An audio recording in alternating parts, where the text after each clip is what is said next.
The thing that I learned about this also is that you can do this on other places that you aren't even physically present. Like, for example, say there's a person that needs energy. Say there's a person you're wanting to send some sort of blessing to.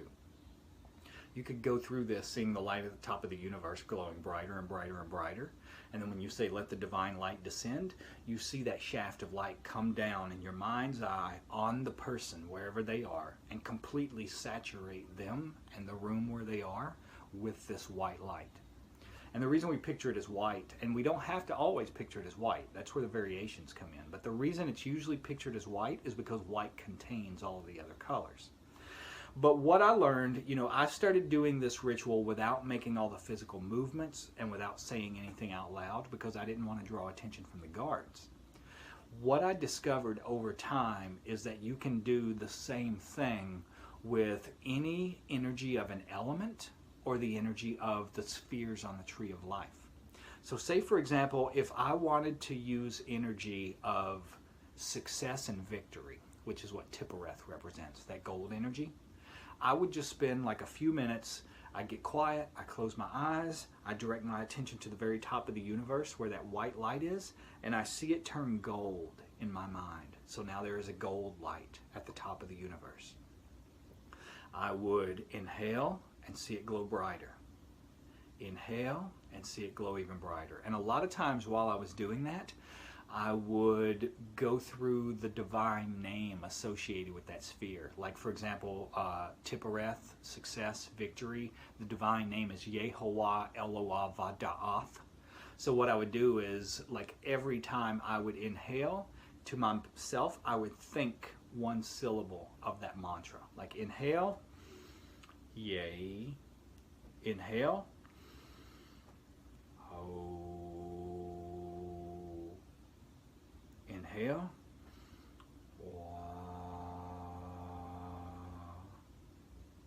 Inhale. L. Inhale. O. You see what I'm saying?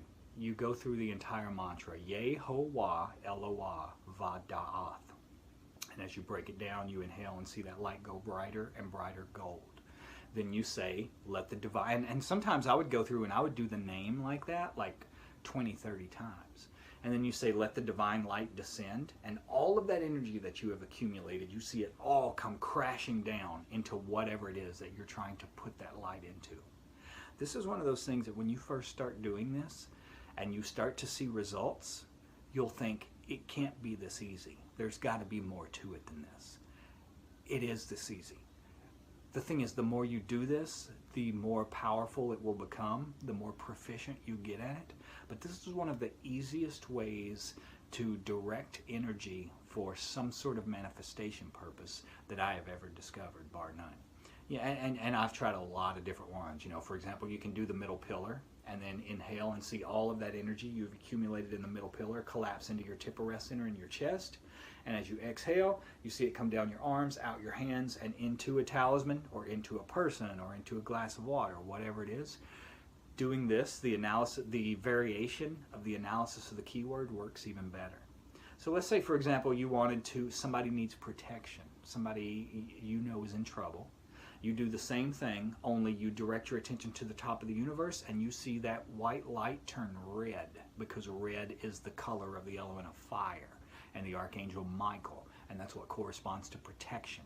So you keep inhaling, and you can do it with the name Adonai, because Adonai is the mantra associated with fire. You inhale, Adonai. Divine light descend, and you see in your mind's eye that red light come down as powerfully as you can and completely, not just circle the person like a sphere, but see it completely saturate the sphere so that they are encased in a red sphere of protective energy that's made of this light that you've called down. And really, like I said, there is no limit to what you can do with this. For example, if there is a situation that is filled with violence or hostility, like wherever there's something going on in the world like that, you could do this with the energy of Netzach, because the Netzach represents love, peace, harmony, all those sorts of things. So you would turn the light at the top of the universe green, like the sphere of Netzach in the Tree of Life, and say, let the divine light descend and bring that down on the situation. You know, like, say you have neighbors that are fighting all the time, and you can bring it down on them. You know, once again, the variations that you can use this for are practically endless, and it sounds so simple that you think there's no way something like that actually works. Try it. Crowley said, let success be thy proof. You don't have to try to convince anyone. If you try this, you will see how amazingly effective it is, and you'll start to implement it in other ways in your life. Okay, guys, I hope you're well, and I'll talk to you back here soon. Bye-bye. The reason we memorize these colors and memorize what sphere on the Tree of Life they correspond to is because whenever you're getting ready to use them in a practical way, that's the color you visualize the energy. And I'll give you an example. You could do something as simple, and it really is. You can do things this simple, and it will work. You know, when I first started doing magic and first started learning stuff like this, like how simple it can be, that you don't have to do this huge ritual to get results. You know, if you're just trying to do something small, you don't have to do a 5-hour ritual. You can do something this simple, and at first you'll think there's no way in hell that changing anything in the world or changing myself or anything else could be this simple, this easy, just by doing a visualization like this. It can. It absolutely can. All you have to do is sit with your eyes closed for a few minutes and direct your attention up to the very top of the universe, if there is a top. You know, if basically it's just a conceptual idea. The universe doesn't have a top, but when you visualize the very top of the universe, what you're telling your subconscious and unconscious mind is that's divinity, that's God. See it shining at the very top of the universe, this brilliant, bright white light.